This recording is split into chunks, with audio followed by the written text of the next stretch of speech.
What's up, everybody? I'm Dr. Steven Schlintz, and I want to welcome you to Dental Practice Freedom Radio. So, here's the real question. How do dentists like you, who aren't willing to let insurance dictate how you will run your practice, who want to create incredibly profitable practices without sacrificing your time or sanity, how do you create the strategies to ensure your practice not only survives, but thrives in the 21st century? That's the blaring question, and Dr. Steve Schlintz is here to provide the answers. Welcome to Dental Practice Freedom Radio.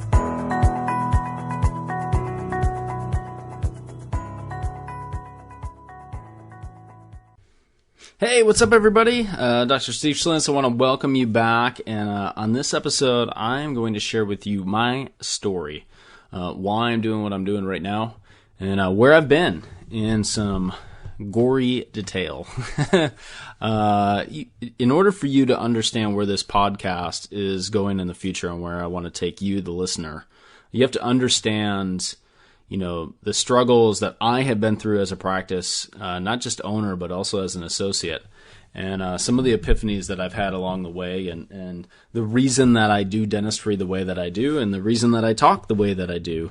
I am a big believer that one of the things that most dentists want is freedom in some capacity, whether it's freedom to practice the way you want to practice, freedom to do what you want to do, and also to be able to impact lives at a meaningful level, especially when it comes to your patients and your team members.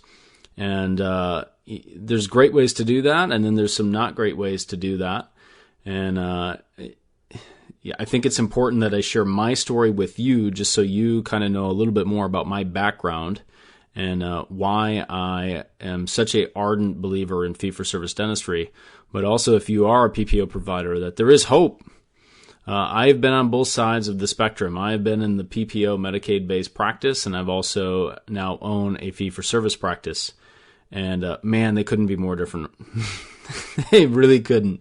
When you walk into a fee-for-service practice, if it's a fee-for-service practice that has a shot at surviving in the 21st century, they operate totally different than a PPO practice. So when I graduated in 2012 from UNC Chapel Hill, I was deep in debt, like many of you now getting out of school.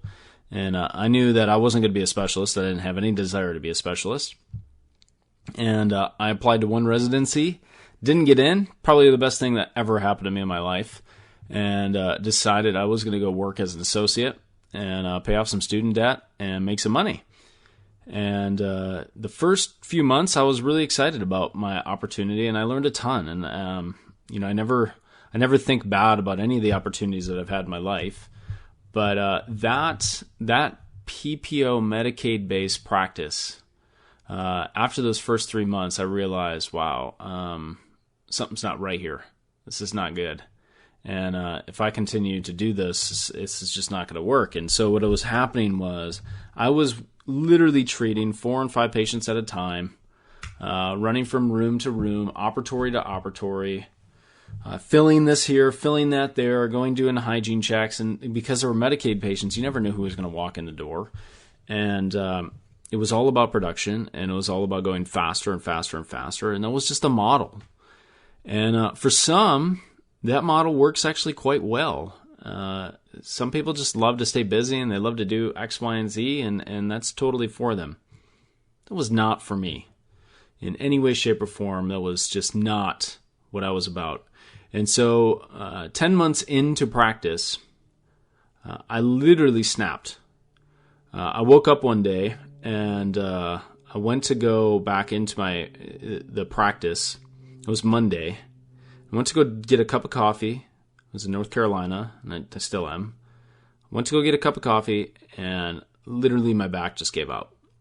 And I'm like crumpled down on the floor thinking, what is going on? I'm 20, I would have been 27, maybe 28 at the time, thinking, you got to be kidding me. This is not good. And that didn't wake me up enough to want to move on, but it got me thinking about my life and what was I doing. And here I am at 27, my back gives out. My back was always killing me from dentistry, and I was working like a dog. I'd work at least 4 days a week and usually 5. And, when you start to get in those environments, we were working the whole day straight, and it was terrible. It was absolutely terrible. And the worst part about it, I'm not just being a baby with this, it was very unfulfilling spiritually and mentally. It was just not a fun place to be because of the environment, the structure, the way that it was set up. And it wasn't anything about the owners. It wasn't anything about the office manager. It wasn't anything about the team. It wasn't even anything about the patients. It was just the whole thing put together was just a terrible structure for me mentally and spiritually. And so I decided at that point in time I was either going to do one of two things. I was either going to quit dentistry entirely, just go pay off all my student debt and say, well, I guess I'll do something else with my life. Or I was going to buy a practice and make it work. And I chose the second one.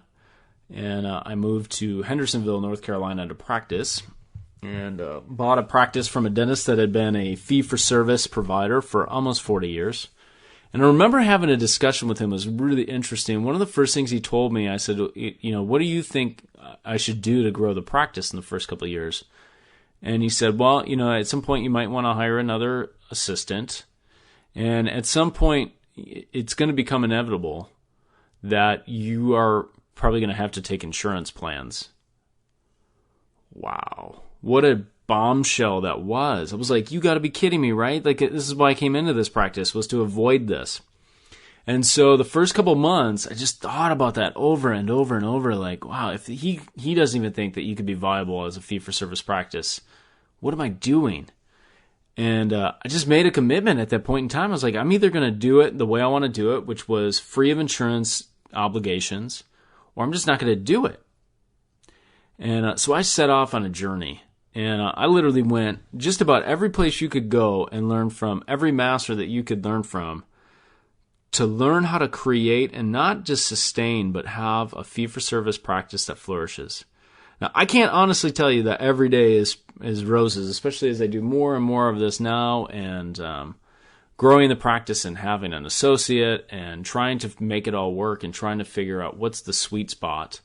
Has not been the easiest thing on planet Earth, I'll be honest. But when I was in that practice, and I went to the Schuster Center, and I went to the Texas Center for Occlusal Studies, and I went to Spear Education, and I learned all this management stuff and emotional intelligence, and then I started to study with Bob Proctor to understand mindset and our paradigms and how it holds us back from going where we want to go. All of this stuff together, my practice started to take off. It was going up by almost 20% annually in profit. And then I decided I want to be able to share my message. I want to be able to tell others. So if you're listening to this, let's say you're a younger dentist, you're listening to this, and you're saying, I just don't know what I'm going to do. I'm telling you, there's a path that is free of insurance that's incredibly lucrative and also rewarding. But you have to take the road less traveled. And in actuality, what you end up doing is doing the complete opposite of what most people tell you to do. So if somebody's telling you to do one thing, you do the opposite. Right? So somebody's telling you that the only way to profitability is to have 15 operatories in your practice, you probably want to have 5 operatories in your practice. If somebody's telling you, or 4, I would get down to 3. If I just wanted to gut my office, I would go down to 3, or maybe even 2 operatories, right? Less is more. You can do a lot more dentistry with less patients if you can put them in a structure that allows them to tie themselves to their own level of disease. And I'm going to talk all about that. That's one of the things that I'm going to focus on in this podcast, whether it's just me or I bring on guest speakers, about the importance of the new patient process and getting your patients on a path to yes. That's so overlooked, and it's absolutely vital. It's everything. It's literally everything, right? But at first, you gotta go through these different phases of your practice, and the stuff that I want to share with you is stuff that I've learned that some of it actually doesn't work very well, and some of it works incredibly well. And I want to distill that for you so that you don't waste your time on stuff that's not effective. Because that's the second part of my origin story. That's literally what I was doing. I would go around and I would play around with these concepts. And some of these things worked incredibly well, and some tanked. And some tanked because I don't think they were actually ever applied in real practice in any way, shape, or form. And so I had went to the Schuster Center where I learned a ton. I learned systems, I learned management, I learned how to start to think differently for my patients.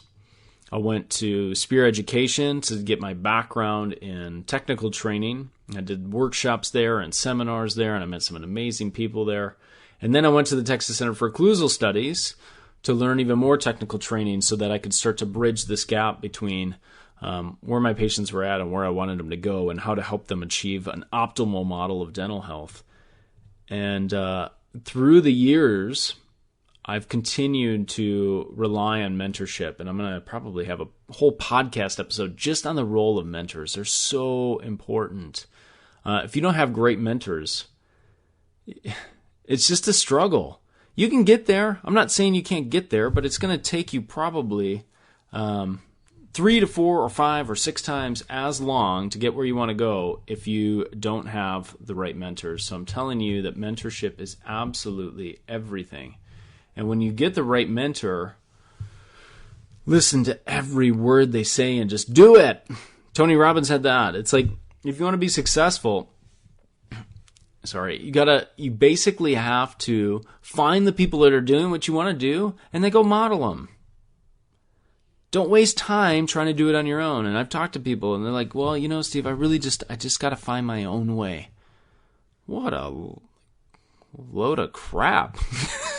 Seriously, you go do it on your own, you're going to get there, and it might not even be what you want, and it's going to take you 6 times longer. Just go get mentors. Go get help.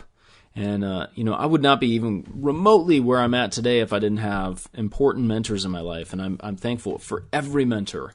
And what's amazing is now I'm in a position that some of my mentors, I am now mentoring them because of what I'm doing, and able to share my own areas of expertise. And my background now really starting to dig into the marketing aspect and the sales aspect, and really taking the sales to another level, and understanding universal sales processes that we don't learn in dental school. That is so, so important. And, that is all part of my story. It's part of where I'm at, and why I think you should potentially maybe listen to me. If you're listening to me at this point, I'm going to share with you those things that have hopefully made my office as successful as it can possibly be, and how to continue to grow it in 2018. And like I said before, it's an interesting dynamic for me, just being real with you. Moving, I'm in the process right now of actually moving about 2 hours away from my practice and finding a way to make that work where I can still come into my practice, be successful, be viable, really get ultra prioritized on my time. So when I am there, I'm doing exactly what I need to do, and I can do that 1 day a week and still be incredibly successful with it. And the reason I did that was not to run away from my practice. The reason I did that is so I could be closer to a major international airport, so I can travel more, so I can speak more. You have to do what you have to do to make it work. And you have to know exactly where you want to go. And that's going to be another podcast episode, is understanding the vision. That's probably going to be the next one, is understanding the vision of what it is you're trying to create, so that when you start to create it, you're going to know if you're getting closer or further away from that goal. So, you have to start to look and analyze where you've been, what makes you unique, what makes you different in your practice, what's your story, why are you doing what you're doing? And then ultimately start to craft a vision of where you want to go, and stay true to that. You got to stay true to yourself. And when you're not true to yourself, all bad things happen, right? You end up losing your soul in the process. So yeah, you might have a practice, and yeah, it might be successful, but on the inside, how are you feeling when you do it? Because that drives everything about the quality of your life. So, start to dig into some of these things. Maybe ask yourself, where have I been? Why have I been there? Where do I want to go? Why do I want to go there? What does dentistry look like for me? What do I want my practice to look like? Maybe you don't even want a fee-for-service practice, but you want more freedom. It's called Dental Practice Freedom Radio. It's not called Fee-For-Service Dentistry Radio, because the reality is you could be successful in a PPO practice if you know exactly what your vision is and what you're trying to create. So that's the point of this podcast, more so than anything, because I've had a few people ask me, well, you're going to be preaching about fee-for-service dentistry. Well, yeah, because for me, that is the path of freedom in my office. And it's something that I'm deeply passionate about. I'm going to talk a lot about. But the overlying issue is, how do you create freedom in your own practice? And how do you start to get on a path that allows you to live the life you've truly meant to live, and not living somebody else's life? And, that was a big one for me. that was a big one, to understand that some of the things that I was doing, they weren't my dreams, they weren't my goals, they weren't my visions. They were somebody else's visions of what they think success meant. And I had to get really real with myself and realize that that one thing was actually holding me back from accomplishing, what it is I wanted to do in dentistry. And I want to impact dentistry in a meaningful way. I want to change the way that we start to perceive dentistry and how we perform high-end technical dentistry and how we get patients to say yes. That's my thing. That's what I'm known for, is how to do large case presentations with success. And I know that there's a lot of young dentists, they struggle with that. They have all these preconceived notions of why patients will say no. And guess what? They're right on every one of them, because as soon as you think your patient's going to say no, they will most likely tell you exactly what you expected to hear. They might surprise you occasionally, and that happens, but by and large, it doesn't work that way. And, I hopefully am going to be able to share some of my areas of expertise with you through this podcast so that you can put all the pieces together to understand what your background is, but ultimately, where do you want to go and how do you want to get there and at what time frame do you want to get there? So hopefully you enjoyed this episode. Man, it's so great just being able to talk to you guys, and I know this is going to be an amazing, amazing group as we go through this podcast. And I highly encourage you. I'm still working on the Facebook group, so it's going to be up shortly. It really is. I'd love to have some engagement there and just to exchange some of the ideas that we're talking about on this podcast. It's going to be a really, really cool environment. So I encourage you to check it out. It's going to be Dental Practice Freedom Radio with Dr. Steven Schlentz. So it'll be up shortly. It's actually up. It's just you can't really find it. But if you search that, it's going to be up, but there's really nothing in it right now. I haven't had a chance to do it. I've been more concerned with trying to get some podcast episodes up. So hopefully you enjoyed this episode. And, I think the next episode we're probably going to talk about vision of the practice and how important that is. So you guys take care. Have a great day. Thank you so much for listening to this episode on Dental Practice Freedom Radio with Dr. Steve Schlentz. We'll see you on the next episode.